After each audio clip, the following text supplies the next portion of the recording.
everyone, and welcome to the APL Pulse podcast, where you can uncover new insights from the logistics and freight forwarding industry through the seasoned experts at APL Logistics, a global supply chain provider.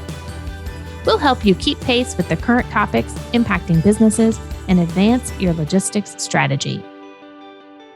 Well, hello, everyone. I'm your host, April Chapman. Today, we have the privilege of speaking with Kim Overman, our Regional Vice President over EMEA, which includes Europe, the Middle East, and Africa. So Kim joined APL Logistics about 2 years ago and is based in the UK. He has retained a passion for customers throughout his career and was fortunate enough to work in China and Hong Kong for over 13 years, returning to Europe in 2020.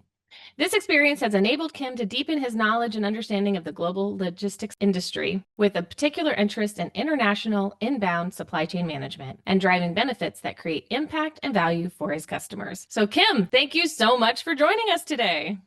Thank you so much, April, for inviting me. Much appreciated.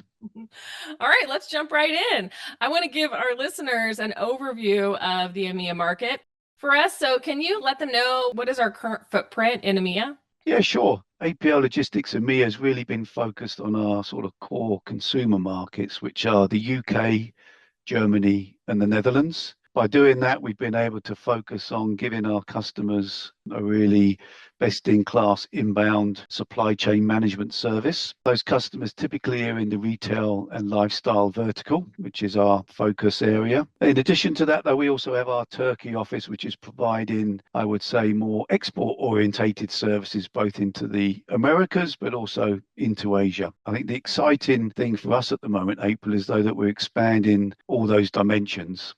By saying that, I mean that one, we're increasing our number of countries that we operate in. Two, we're increasing our vertical focus. We've selected automotive as the focus area that we'll take there. And the third is customs, where we are close to releasing our new regional customs solution. That's where we're shaping our business for the future. Well, what about France? I heard that we are expanding in there. Is that right? Oh, sorry. Yes, we opened France earlier this year.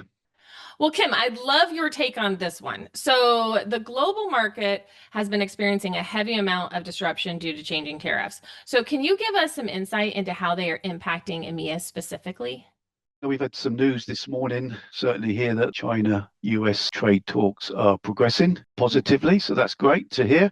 I think in reality, then, we're quite lucky in EMEA that we have been less impacted than the Asia to US trade lane. We're still receiving bookings. We're still facilitating and moving freight for our customers. I think we did a customer survey a few weeks back, and I think one of the main observations from customers was take a wait and see approach, but meantime, continue flowing goods.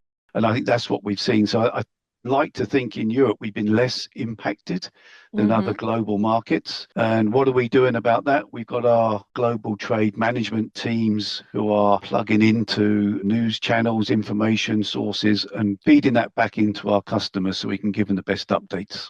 Right. We just got to stay on top of it. Stay on top of it. Product is flowing. That's maybe something that people didn't expect to hear, but product is definitely still flowing. That's good news. So what are some of the specific challenges that are unique or that you guys face in EMEA? Can you share that with our audience? Yeah, and what I'd maybe like to try and do there is just relate that to the critical path of the purchase order, which is, our primary solution for our customers. And there's probably three pillars to that. One is the origin side, one is the actual in-transit flow, and the other is the destination. I think on the origin side, the challenges that we face are in relation to, because of the trade impact or the tariff impact, rather than there are cancelled orders that are impacting shippers, particularly in China. That provides disruption to our customers. There's some container availability issues that we also see because of the container network is disrupted. And then blank sailings as well are interrupting that origin flow. Well, can you tell our listeners what is a blank sailing? Sure. A blank sailing is when ocean carriers defined the loop of their service, and because of disruptions to that transit service, then sometimes they will decide not to call at one of their published ports. When they decide to not call at that port, basically they define that as a blank sailing. So, for example, they might avoid Ningbo or Shanghai on one of their loops, and one of those ports would become a blank sailing. That typically happens quite late in the planning stage. So that can Mhm. be where already our customers have planned shipments from that port on that particular vessel. In short notice, that vessel will not call at that port. That makes sense. Okay. All right. So you said origin was one of the first, and that's what you're Yep. talking about. And you said there's two others. Yep, on the water, so in transit, I think the biggest issue here is, one of the key things we've been seeing over the last couple of years is the focus on the ETA of a vessel. So we Mm-hmm. provide predictive analysis to our customers on estimated times of arrival for vessels. Because of that extended transit time, avoiding the Red Sea now, obviously we can't use that service.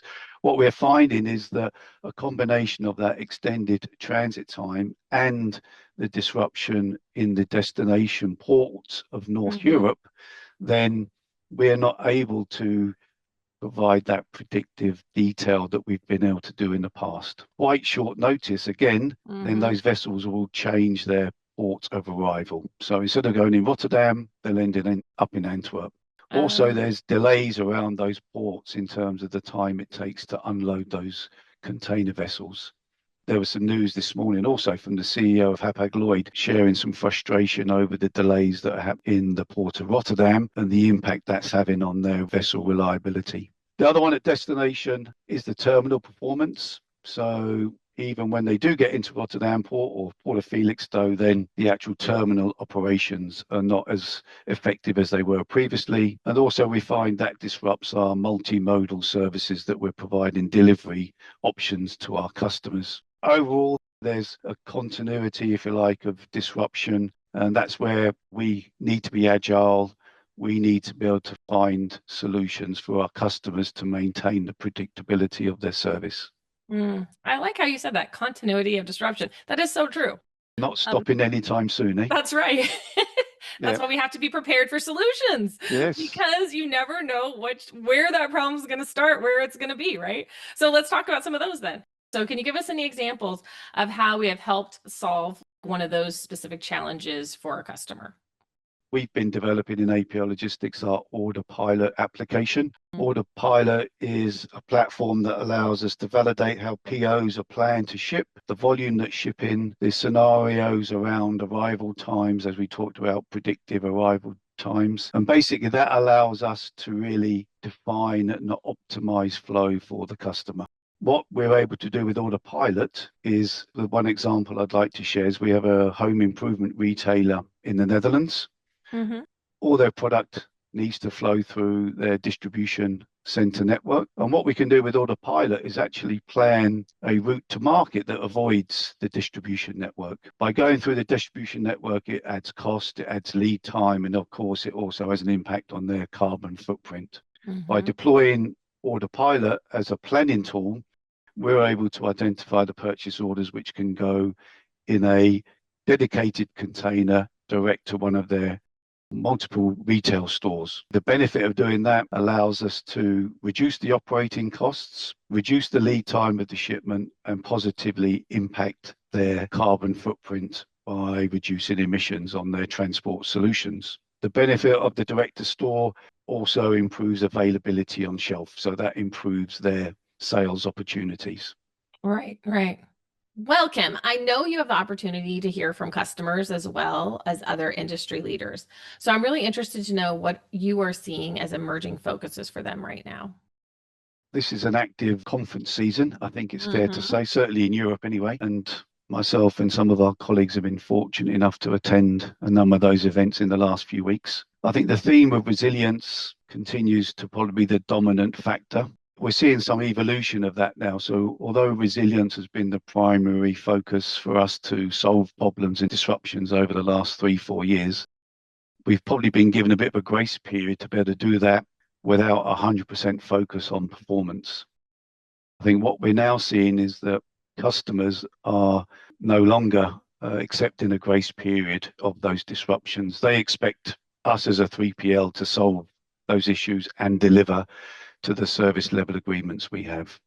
So that Right. performance has become the number one topic on top of resilience for us. We've responded, I think, there by investing in our operational excellence. And I think we can see the benefits of that. I think in 2025 already, we can see that we've had a number of awards as the Origin Cargo Manager of the Year for 3 of our key customers, Nike, Home Depot, and Five Below, where despite them having a multi 3PL solution model, then they've identified APL Logistics as the best performing 3PL in their market. Very proud of that. Yes. A couple of those awards are back to back. So we've done that a couple of years on the bounce, which is fantastic. And I think what that does, it builds that foundation of operational resilience that the customer can then focus their resources on optimizing their supply chain and delivering the value to their businesses. Right. No, I think that those are wonderful. I think they're very encouraging too, because obviously we put in a lot of work and it's great to see the benefits of that labor. So that's exciting. What is another area that you're hearing about? COVID has driven a way of contracting in the multi-year ocean deals that many customers committed to. And also many customers bundled their Origin Cargo Management Service, order management service, with their ocean partners. Really, the benefit there of doing that was to secure capacity and enable them to, I guess, link the management of their flow together with their ocean provider, ocean carrier. What we're seeing now, though, is a little bit related to that performance issue, is that those same customers are looking to decouple those 2 primary services. So looking to decouple contracting with their ocean carriers and looking to decouple with their order management providers. The reason for that is that they're now striving for best in class in both categories. For us, we see that as a huge benefit for APL Logistics. It allows us to really focus on our neutral position in the marketplace as an Origin Cargo Manager. And it allows us to also provide a neutral service in the way that we manage the carriers that have been selected by our customers. This trend is really manifesting itself in the way that the number of RFQs, so requests for quotes, being issued by our customers through their procurement teams. We see that trend continuing for the rest of 25 as we look at the sort of anniversary of a number of contracts which are coming due in the coming months. And we see that advantageous for customers because that's really where they're going to see that best in class selection of providers for ocean services and order management services. So you have a really positive view of what's to come in our industry for EMEA going forward. Is that what I'm hearing? Yeah, totally. I think we're into a real growth phase as a business. That's in terms of the export business that we're managing. So we have our export control tower in Turkey, which is providing a regional solution to service customers to the Americas, as I mentioned earlier, and also to Asia. And then on the inbound flow, I think the shift in buying behavior from our customers is playing into our sweet spot, into our strengths. And, for that reason, I am super optimistic and looking forward to some more wins in 25 and what we can achieve in 26. That's right. And I think another one of our strengths is that we have you, Kim, your deep industry knowledge, and we're just so thankful for you. So thank you, Kim, for joining us today and sharing all your insights with us. And for everyone out there, make sure to join us next time on the APLL Pulse Podcast. Thanks for joining us today. If you like what you heard, or if you have any questions about today's episode, reach out to us at global_marketing@apllogistics.com. Make sure to subscribe to us on your favorite podcast apps. You will also find us on LinkedIn or visit us at apllogistics.com. We'll see you next time on the APLL Pulse Podcast.